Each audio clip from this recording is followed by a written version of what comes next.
individual tracks that blew me away, I have to go with Kevin Penkin's work on Made in Abyss. I mean, this is my video and I want to hear it again.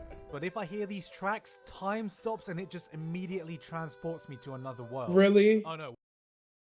Huge credit to Kevin Penkin. I was just about to say, I was like, nigga, what? You nasty. So like I said, it's your man behind the cam director here with another Gigguk reaction, anime in 2017 or best of anime 2017. This is like a nice little time capsule. Every time you watch one of these best stuff, you guys are probably like, but director, if you watch all the seasonal stuff up until recent, why'd you skip the best of? Because some of the best stuff are long as hell, man. They're long as hell. Luckily, these earlier ones, not so long. But like once you hit 2020, 2020, 2021, 2022, long as hell, like damn near 30 minutes. So now I came back around to do them all in a row. So it's a nice little time capsule for all of us. Y'all already know the vibes. Drop a comment down below. What's your favorite anime from back in 2017? Whether you remember it off the top of your head, or if you remember it from watching this, make sure you drop that comment. Also go to the OG Gigguk video, watch it again, drop some love, like DN show mad love. We're about to jump into it. Reaction starts now. 2017 was the year the anime industry went into overdrive. I mean, I hope I'm not the only one who feels way. That's when the that big came boys out. just fucking pouring in money trying to get a piece of that pie. More anime coming out than any of us could ever conceivably watch, and the medium itself starting to break out into the mainstream consensus. In terms of the actual anime that came out, however, I'd say overall it was okay. We had the usual standouts in action, slice of life, and romance. Isekai shows no sign of slowing down to the point where a piece of my soul gets transported to another world every time I have to say transported to another world. But we're getting to see the revival of traditional fantasy again. Who would have thought? Mecha fans, though, unfortunately, once again, were left in the dust. I'm sorry, Mecha fans. 2018 is gonna be your year. I swear to God. Don't but lie. I think what was really missing this year was that new big breakout hit to really capture the community. Alright, enough bullshit. Crunchyroll are once again hosting the Anime Awards, and well, I know our memories are still fresh about what happened last year, but they've had time to listen to the small amount of criticism that they got and have an entirely new award system. It's not perfect, but just looking at the nominations, it's already a hell of a lot better. Your votes still matter, but judges hold equal power over the outcome to avoid this being the Yuri on Ice Season 2 award. Oh my god, they've asked me to give my opinions of the best things to come out of anime in 2017. For full disclosure, I am not being paid to make this video, but they are flying me out to the event because it's going to be a live show this year, which should be very interesting. And without further ado, here we go. It's no secret that CG and anime have not had the best relationship for years. It's like the two have been put into an arranged marriage that neither side wants to be in. For every small step forward Polygon Pictures took with their work, we got a Berserk 2017. Taking us so many steps back, we moonwalked back to the Jurassic era. And the best we could ever hope for was something like all 10 episodes, yes, count them, 10 episodes of Kado the Rice Answer, that could give us a story interesting enough that we could look past the CG. For me though, the worst thing is a show like Inuyashiki, where the CG is not bad, but it's the constant switching from 2D to 3D to 2D to 3D to 2D again. Oh no, wait, with 3D again to God, just make up your fucking mind already. Pick one, damn. Incredibly jarring in any scene that just makes you want to scream, Jesus Christ, just get a divorce already. It is painful to see you two try to force this and make it work. But this year, Land of the Lustrous came along and told us,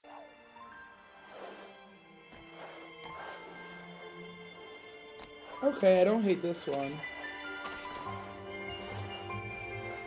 Jesus, they going off right here. Yo, why is she running so wet? Jeez. You know what? Maybe all those years of marriage counseling finally did you some good. Oh, it's a marsh. Action is judged by the quality of their action scenes, which in anime of course is dominated by the good old anime fight scenes. Black Clover, which, hell yeah. You know, I'm a bit of a fan of, and 2017 was no exception. Boruto came back carrying Naruto's torch of putting all your year's resources into an amazing fight. Fate Apocrypha had some fantastic looking fights, but goddamn do I not give a shit about this series or any of the characters. Gigguk doesn't give a fuck about a Fate series, that's rare. And even Kyoto Animation were flexing for the hell of it with these one or two little moments that were just like, hey, that was a cool fight scene. Oh, the Dragon Maid. We're just here making a cute little I ain't seen that one. So there's nothing we can do to really compete. Sorry, don't know what came out there, but nice fight scenes.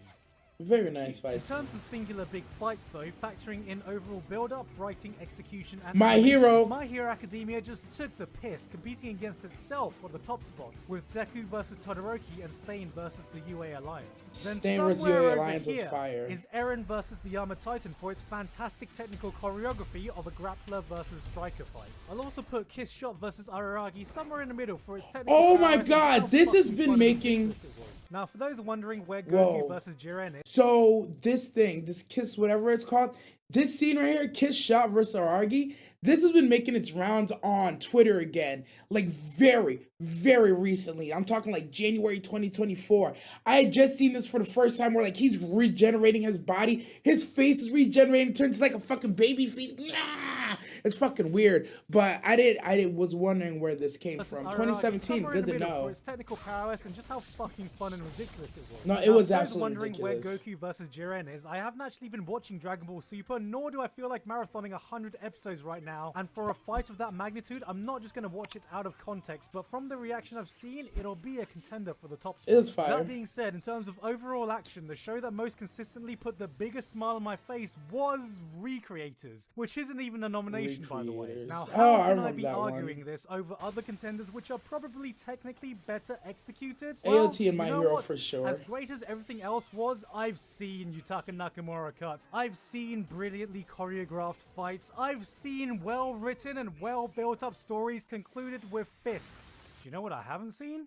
What's fucking that, buddy? magical girls versus fantasy knights, JoJo characters versus visual novel villains, harem love interests getting powered up and combating fighting game characters, a small mech with a big mech versus small mechs with big mechs and a small little girl, and what is even happening? Oh These scenes were the rule of cool on steroids. It's a full-on wet dream for anyone who likes meta media and is a fan of anime. It's not perfect, it's not completely polished, but goddamn is it I forgot so how much you much liked Recreators. fun. Ray Hiro is a bloody madman for writing this concept, and I salute him for it.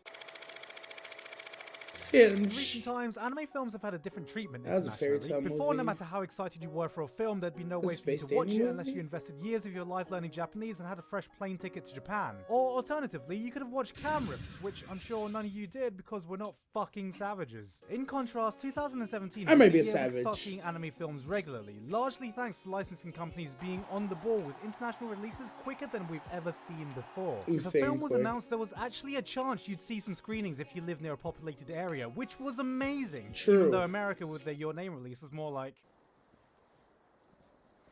Your Name. Well, at least we got there eventually. But thanks to that, Your Name is up for nomination for Best Film this year. So of course there was only ever going to be one pick for my favorite anime film to get an American release. Sword Art Online Ordinal Scale. Really? Okay, I was about to say, come on, Gigguk, stop lying. Music in anime is important to me, if you didn't already know, but there weren't many shows I watched this year that actively made me want to go back and listen to the tracks over and over again. Recreators continued Hiroyuki Sawano's legacy of composing the same Damn, 5 he awesome really songs fucked in with his latest attempt Recreators, to like, induce damn. pure, unadulterated soundgasms by blowing off your eardrums. And I still fucking love it. I mean, I went into this show completely blind, and when I first heard the tracks, my first thought was jokingly, hey, it's just a bit loud, isn't it? Yeah, it's just a tad loud. Do you think perchance we're about to hear a Sawano drop? Wait, are you fucking kidding? But to me, there were only for the top spot, and they were both. And it's like, let me show you what's up. Magus Bride consistently had pieces that would leave you in awe of the natural beauty of the world it was in. They'd fit right in with something like the documentary Planet Earth that makes you just want to sit back and reflect on nature's beauty while setting the tone of this magical, fantastical place. And I think with all tracks considered, it has the strongest OST overall. But in terms of individual tracks that blew me away, I have to go with Kevin Penkin's work on Made in Abyss. I mean, I've already used this drop so many fucking times already, but fuck you. This is my video and I want to hear it again.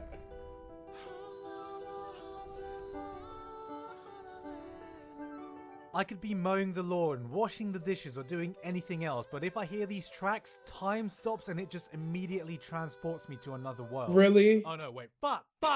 Huge credit to Kevin. I was just about to say, I was like, nigga, what? Surprisingly enough, you just hate this? Is not Japanese. Who could have known? Yes, he's actually an Australian bloke, though there's absolutely no way you'd be able to tell that just by talking to him. Yeah, I mean, I checked with a mate, but he seemed to say that was okay. Checked with a what? With a friend.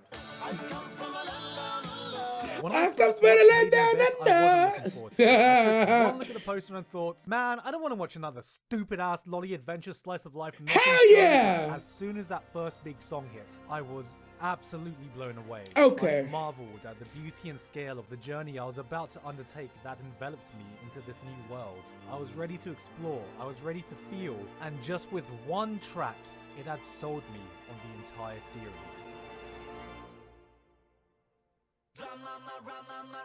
I will say this, okay. Everybody who knows me, knows this channel, who's been around, y'all know I'm not the biggest Made in Abyss fan. I will say, however, their soundtrack is pretty fucking fuego. That's one thing I just can never deny. The soundtrack goes hard. The show itself, it's good. It's a good show. Good, excellent concept. Excellent concept. Great story. Show overall, it's good.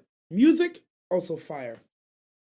Last year, Rakugo was the underground breakout hit. I say when I'm wrong. Praising as the one amazing, overlooked drama masterpiece. With March comes in like a lion and Fune wa Amu left in the back like, hey, you know, we were pretty good too. This year, Rakugo came back in full force as the auteur pick of the anime that really gave us the masterclass of a beautifully written, delicately crafted drama series. And once again, March comes in like a lion season 2 was there in the back like, and as much as I'm joking about this, I'm one of the people who never got back to it despite thinking it had an amazing first episode and hearing from a few people who did watch it that it was indeed amazing. So with that in mind, I don't think I'm fully equipped to judge this category as I feel like it's a contest between these two shows since as great as the drama in Made in Abyss and Magus Bride was, their strength lies in other places too, and the award really needed its own fantasy genre award so that these two shows can be over the corpse of every isekai show that have come out in the past few years. Poor isekai shows. For anybody who I don't cares, usually like anime comedy. my YouTube play button just fell off the wall. Rely too heavily on anime slapstick or that one joke being beaten over our heads continually. And any that I do like usually are only able to get a small chuckle out of me at most. So I normally look over comedy anime compared to other genres, but despite that, I found a show this year that continually had me rolling around. I know that laughing. music. That's Every kind of episode had something music. new. It did not overstay its welcome, and it was an experience I could not stop laughing at for one reason or another. And that show was... Yeah, I know Konosuba's music. Konosuba Season Neo Yokio. What? I am not joking. What? Sakuga. When talking about animation, I don't know. On action and fight scenes, which we've already covered. So I wanted to take this time to talk about some miscellaneous things that just stood out to me visually, like Land of the Lustrous' amazingly dynamic fight scenes. What the Which fuck were is not that? actually my favorite shots in this show, as that belongs to this long shot of Diamond, this girl, trying to hide from a monster. I love the way the camera follows her around to build that tension and really get you into her shoes, giving that sense of claustrophobia. And a shot like this is something that fully takes advantage of doing a 3D anime, which, brilliant cinematography. Okay, not so much animation, but speaking of not animation, the Ghibli-inspired landscapes in Made in Abyss were just, absolutely breathtaking. I could stare at panning shots of these landscapes all fucking day long because these were the sexiest things to come out of 2017. Draw me like you draw one of your Made in Abyss backgrounds. This fucker. Oh yeah. Oh Real my though, god. My favorite animation this year came out of a silent voice, specifically for the character animation. Yes, I know it's unfair to compare movie animation to TV series, but tell that to the judges. To express emotion without any words is a hard enough skill for professional actors to convey in live action. So it blows my mind how Kyoto Oh my Animation god, was what's able to happening? do it so well with a fucking Beat his dog. ass! It's something we don't see. I don't know what the so fuck often is in media going on that there, but he has need his no ass problem beat. expressing itself through dialogue and exposition. Fucking fate. Can you repeat that, please? I'm not quite getting it. In contrast, this girl says more saying nothing than 90% of anime characters who can talk all fucking day long through the nuance of her facial expression and body language. Never before have I seen so many complex emotions so subtly conveyed in a look or an action. And all I can say is I feel no one could have tackled this better than Kyoto Animation, who for all these years were just training, leveling up, so now they have reached their absolute final form of cute girl animation. Oh my but if I God. can't go with movies, even though I could never get into Little Witch Academia, even I have to admit how breathtaking some of the cuts were. If Magus Bride was able to give a magical atmosphere, Little Witch was magic in motion. Now, if only there was something more I could actually latch on to. What the hell? Wait, shit! Are they doing the reference I think they're doing? Gordon Logan, hell yeah, bitch. Slice of Life feels like a bit of a cluttered category, as it looks like the awards have combined Slice of Life and Romance, so I'm just gonna split these up myself. That's tough. Slice of Life was an easy decision for me, because aside from what I'm sure is most people's pick being in comedy, Girls' Last Tour was a show about cute girls doing cute things.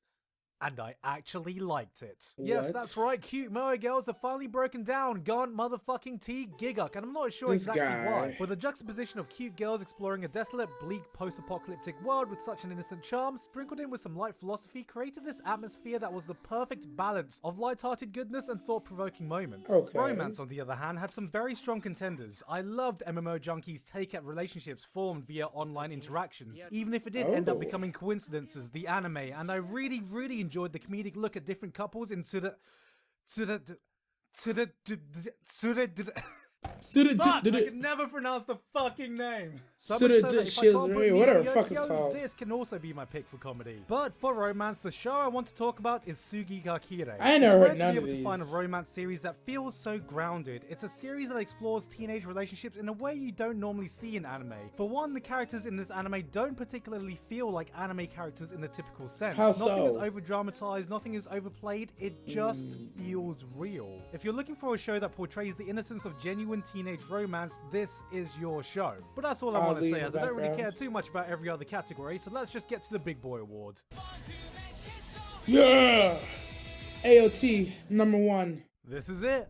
The big one, and this was a tough decision. I mean, on one hand I had my shonen trash side, loving just how much Hero Arca is bringing the genre back to its roots, or Made in Abyss completely blowing me away, or Rakugo's beautifully crafted series. Hell, I only talked about the phenomenal CG in Land of the Lustrous, but it was just a great show all around, and God, I'm pretty sure I'm the only one who had as much fun with recreating honestly, as I see did, that, despite Gigguk. everything. But there can only be one winner, which is why my pick for Anime of the Year 2017 goes to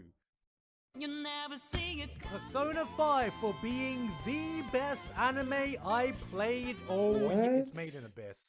Okay. Made in Abyss was my favorite anime this year. It's singing this song in front of Fire joke. This guy. That's anime, best anime 2017. Gigguk went with Made in Abyss. Now I'm not gonna lie, Made in Abyss creeps up my list every once in a while, but I don't think it was the best anime that year. I personally would have said My Hero AoT, and everybody's like, oh, you're just a shonen tard, you just enjoy shonens, blah blah blah. If y'all fans of the channel, y'all know I don't even like My Hero that much. AoT is my favorite anime of all time, so I do know I'm biased in that front. However, a lot of the shows he covered on this one, I have not seen, I did not see, and I've only heard of some of them through Gigguk, go figure. Like Recreators, I really didn't realize Gigguk thoroughly enjoyed Recreators that much. Like, I know he liked that. I know he covered it in multiple videos. He brings it up in multiple references. But no, it really impacted him. I do agree that the concept behind Recreators is actually fire. I did say after I watched his Recreator video that I considered going back and watching it. Still kind of iffy on that. But yeah, it's one of those shows, you know, sometimes a studio gets a show and you're like, man, I wish this other studio did it, or man, I can't, or man, I hope they animate this with a budget. You know what I mean? I like Recreators. If it was redone now that it's been it's been like 7 years later, it's been like 7 years since Recreators. I feel like if they were to redo it now, like, you know, a remake, somebody were to undertake that little project, I feel like it could bang. I really feel like it could bang. I feel like there's just one or two little moments away from having something really just absolutely dynamic on their hands. I actually don't remember. So I would have said Konosuba for best comedy. For best drama in 2017, I don't think I was watching any drama shows back then. I think back then I was really a shonetard, actually. So I feel like, you know, I'm not really valid on this one. It's been so long. I haven't seen Dragon Maid, so that's also another thing. But yeah, honestly, it looked like it was a pretty good year. I do remember that back in 2017, it was one of the last years before anime really started getting a fat, thick budget to it. So I'm excited to see anime in 2018 to see how far along we came in 1 year, what came out that year, and what's going on. Comment down below, what was your best anime, comedy, drama, and overall? Comment that down below. Also comment what I said in the intro, write that down too. I'm Remain Behind the Cam. As always, never forget, stay nasty, y'all.